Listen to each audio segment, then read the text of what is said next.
an indication of your discussions about the influx of asylum seekers and what conclusions or action plans you may have drawn up? The critical thing is to make sure that we have a complete and detailed picture on both sides of the border about what exactly is happening here. Who are the people who are involved in this migration? Where did their journey begin from? How long have they been in or transiting through the United States? What are the factors that are driving this migration? And from a technical point of view, how is the migration being accomplished? We obviously have safety concerns on both sides of the border. In part, it is the safety of our own citizens. That is our first priority. But we're also concerned about a process that would evolve in the middle of a prairie blizzard and that would leave 18 or 19 or 20 people alongside a highway in the northern part of the United States in a very dangerous weather situation where they were walking through the countryside and the storm was so bad they even missed the fact that they had walked past Emerson in the blizzard. So safety issues are of real concern, and back that up, we need to get the data on how this is all taking place and what we have within our respective jurisdictions to deal with it. Prepared to share information with the United States on these arrivals so they can back check it against how they got into the U.S. and figure out the sources of where these people are coming from as part of this process you're talking about? All of the existing information sharing arrangements between Canada and the United States are in full force and effect, and they are all governed by the appropriate legal frameworks and privacy frameworks to make sure that legal and privacy issues are properly addressed. We will follow the Canadian law and apply it meticulously. What did you do? Sorry, my second part of my question. What did you do? What did you agree to do in future, the two sides, to tackle this issue? The primary priority is gathering the data and making sure we have the hard facts about the nature of this migration and what is causing it. That's critical in order to address solutions going forward. Yes, we're going to work together to make sure that we've got all the information we can possibly have and that it is accurate as it can possibly be about the nature of this migration and the causes and the contributing factors that have gone into it. You won't be able to develop appropriate responses until we have all of those facts. In the meantime, all Canadian laws and all Canadian international obligations are being fully respected. The U.S. Was asking, though, that more information be provided, specifically on how these people got to the U.S. and what their status was there. So is it safe to say that your government is not willing to provide any additional information beyond what it has in the past on these people? Just explain to me what information gap you're referring to. Well, it was confirmed in a Reuters report last week that the U.S. in a meeting in Montreal with Canadian authorities had asked for more information on the migrants crossing the border. Oh,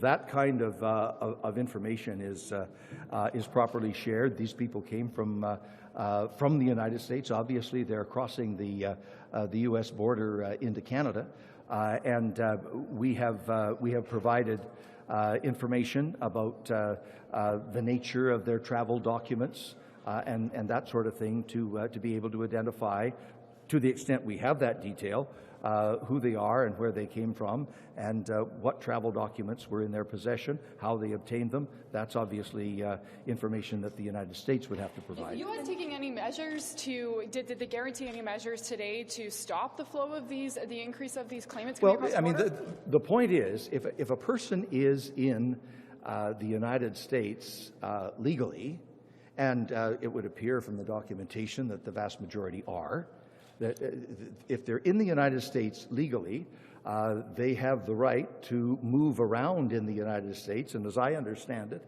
American law would not allow them to be interfered with in any way unless they were breaking American law. So the issue becomes how do you cope with this human migration that you're suddenly confronted with, and people are approaching the border and are proposing to cross the border.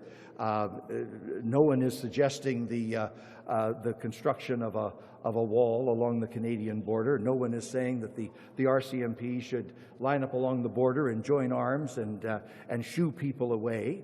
The fact of the matter is, the border is very carefully patrolled, but when people cross at some point in that 9,000 kilometers, then there is a very precise legal procedure that clicks into place. They have crossed in an irregular fashion. They are apprehended by the RCMP. Sometimes it's the local police authorities, but most of the time it's by the RCMP. They are identified by both biographic and biometric information and data. They are given a health check. They are, all of their data, biographical and biometric data, is checked against Canadian and international databases to see if there's any issue about criminality, any issue about immigration offenses, any information about any concerns about terrorism. Under Canadian law, if there is a concern that a person in this category has presented a flight risk or presents a danger to Canadians, or cannot be identified in a definitive fashion, then that person can be detained under Canadian law. As soon as possible, usually in about 48 hours, they are brought before a formal hearing of the Immigration and Refugee Board, and it's that board that determines their legal status. Do they have a claim or not to be in Canada? And then due process takes its course. If it's determined that they are inadmissible, that they do not have a valid asylum claim, then deportation procedures are commenced. So there's a very elaborate legal process that's already established, and it is being applied assiduously. Mr. Goodale, you've been telling us Just that one second, I'll come back. You're telling us that we're getting more and more of these illegal entries. Did you discuss that with Secretary Kelly and your theories, why we're getting more of them? And does he have any theories on why we're getting more? One thing that appears to us from the information that's available, as I say, we have to perfect the data to make sure that we're understanding the situation completely. But one thing that is clear from at least some of the data is that the migration began, or at least the planning for the migration began many months ago. In some cases, you might be able to even trace that back to early days in 2016.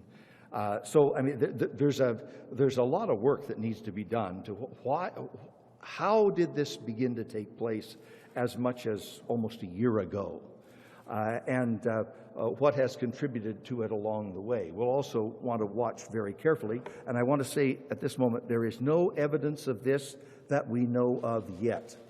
But we want to watch very carefully to see if there's any element of profiteering here. Is there any element of exploitation, of human trafficking? That would be a very serious concern for all countries if that element is involved. We don't know that yet, and I don't want to imply that there's any element of it, but we'll be alert to see if there is any kind of exploitation or profiteering.